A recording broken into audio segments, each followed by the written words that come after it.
សូមជម្រាបសួរលោកឪពុកអ្នកម្ដាយអ៊ំពូមីងបងប្អូនទាំងអស់គ្នាសូមស្វាគមន៍មកកាន់ Channel Ken Official នៅថ្ងៃនេះខ្ញុំនឹងសូមលើកយកអត្ថបទមួយដែលនិយាយអំពីវិធីនៃការកាត់បន្ថយនៅអារម្មណ៍រវើរវាយ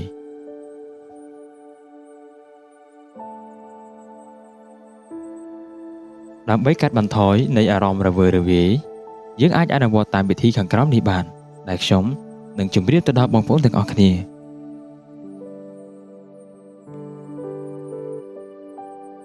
1. ដកដង្ហើមជាដំណើរដកដង្ហើមឲ្យជ្រៅនិងចេញយឺតៗ 2-3 ដងវាជួយឲ្យយើងបន្ធូរចិត្តនិងកាត់បន្ថយអារម្មណ៍ខ្ជិលខ្ជា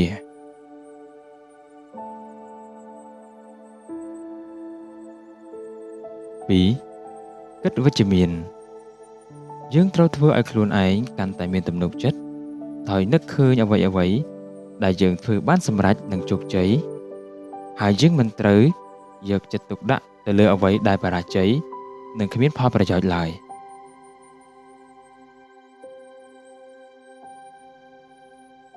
3. សម្រាកខ្លួនស្នាក់នៅកន្លែងស្ងប់ស្ងាត់ណាមួយឬធ្វើអ្វីៗដែលអ្នកចូលចិត្តបំផុតឧទាហរណ៍ដូចជាការស្ដាប់តន្ត្រីការអានសៀវភៅឬអ្នកដើរលេងនៅកន្លែងណាមួយ 4. ហាត់ប្រាណឬកីឡាការធ្វើចលនាដូចជាដើរឬហាត់ប្រាណស្រាលៗអាចជួយឲ្យខួរក្បាលអ្នកបញ្ចេញនូវសារធាតុដែលធ្វើឲ្យមានអារម្មណ៍ថាស្មុគស្មាញហើយជួយឲ្យខួរក្បាលរបស់យើងដំណើរការបានល្អមិនអាចគិតនៅរឿងដែលស្មុគស្មាញហើយជួយឲ្យខ្លួនប្រាណរបស់យើងមានអារម្មណ៍ថាស្រួលខ្លួនទៀតផង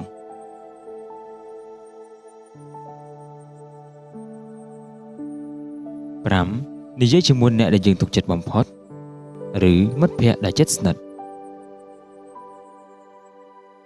ការចែករំលែកអារម្មណ៍របស់យើងទៅកាន់មិត្តភ័ក្តិឬអ្នកដែលយើងអាចទុកចិត្តបំផុតឬអ្នកដែលយល់ចិត្តយើងអាចធ្វើការចែករំលែកអារម្មណ៍របស់យើងឬបញ្ហាដែលយើងកំពុងតែជួបប្រាប់ទៅកាន់មិត្តភ័ក្តិឬអ្នកដែលយើងអាចទុកចិត្តបំផុតដើម្បីឲ្យគេបានដឹងដើម្បីឲ្យគេអាចជួយផ្ដល់មតិយោបល់ក៏ដូចជាការជួយកាត់បន្ថយនៃភាពស្ទាក់ស្ទើរការគិតមិនទាន់បានល្អដូច្នេះនៅពេលដែលយើងបានចែករំលែកអារម្មណ៍ក៏ដូចជាបញ្ហាឬរឿងរ៉ាវណាមួយប្រាប់ទៅដល់មិត្តភ័ក្តិឬអ្នកដែលយល់ចិត្តហើយនោះគេនឹងអាចផ្ដល់ជាមតិយោបល់ការណែនាំខ្លះៗក៏ដូចជាការលើកទឹកចិត្តជាដើមយើងនឹងទទួលបានការគាំទ្រអំពីមតិយោបល់របស់គេដូច្នេះចំណុចទាំង5នេះដែលខ្ញុំបានរៀបរាប់នៅអត្ថបទខាងលើសូមបងប្អូនទាំងអស់គ្នាអនុវត្តក៏ដូចជារៀនធ្វើនៅអ្វីដែលខ្ញុំបានប្រាប់ទៅដល់បងប្អូនទាំងអស់គ្នាដើម្បីជាការកាត់បន្ថយនៅអារម្មណ៍រវើរវាយរបស់យើងដើម្បីមិនឲ្យយើងគិតច្រើនឬគិតស្មុគស្មាញពេកការគិតរវើរវាយ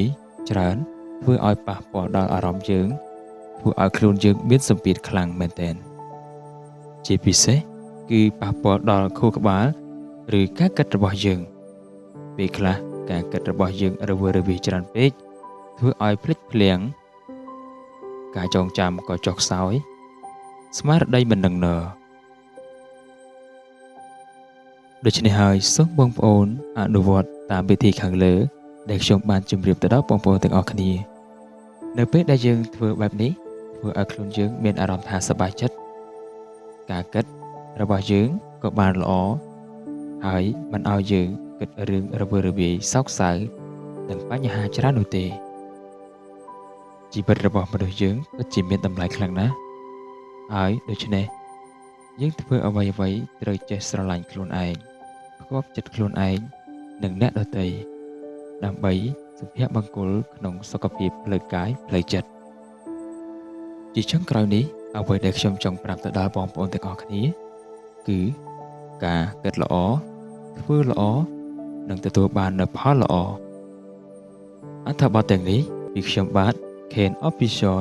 សូមធ្វើការថ្លែងអំណរគុណយ៉ាងជ្រាលជ្រៅចំពោះការតាមដានក៏ដូចជាស្ដាប់នៅអត្ថបទខ្ញុំ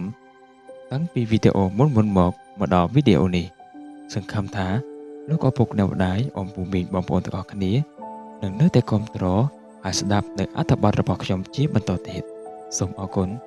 និងជួបគ្នានៅវីដេអូក្រោយ